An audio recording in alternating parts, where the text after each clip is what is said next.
Welcome to Pailin, where people come to make money. Who would have thought this ex-bastion of communism would become such a magnet for capitalism?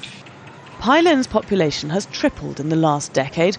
It's a dusty border town with big ambitions. I've been successful in Pailin. We work hard here and we think about the future. We work to save money. Here, 10 years ago, working hard would have meant working for the Khmer Rouge. Pailin was one of the last places in Cambodia to turn its back on Pol Pot's vision of an agrarian utopia.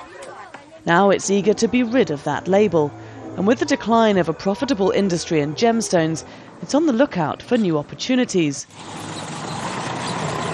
The rough road that links Pailin to Thailand in the west and Cambodia's second biggest city in the east is getting upgraded by loans from China at a cost of some $50 million. It won't be long before it attracts more outside investment. Meet Pailin's information officer. Like most of the province's autonomous leadership, he's a former Khmer Rouge fighter. It's hard to believe when you hear him today. The development of capitalism is a good thing. When we lived under communism, the aim was equality. No one wanted to compete. People were poor because there was no competition. As the trial of Duik, the former head of the S21 torture centre, gets underway in Phnom Penh, there is a degree of uneasiness amongst Pailin's officials. The four other senior leaders facing trial were all linked to the town. But thousands of ex-Khmer Rouge soldiers and workers live freely throughout Cambodia, and many people prefer not to dig up the past.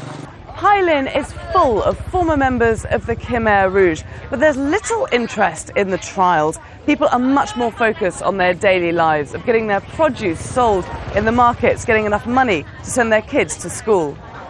Schools that will soon, for the first time in 30 years, be teaching classes about Khmer Rouge history. This textbook will be added to the curriculum later this year. 2/3 of Cambodia's population have no direct experience of the era. The young generation doesn't understand much about the Khmer Rouge, and neither do I. This kind of book is useful.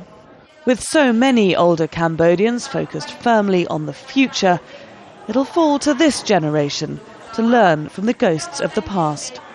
Laura Kyle, Al Jazeera, Pailin, Cambodia.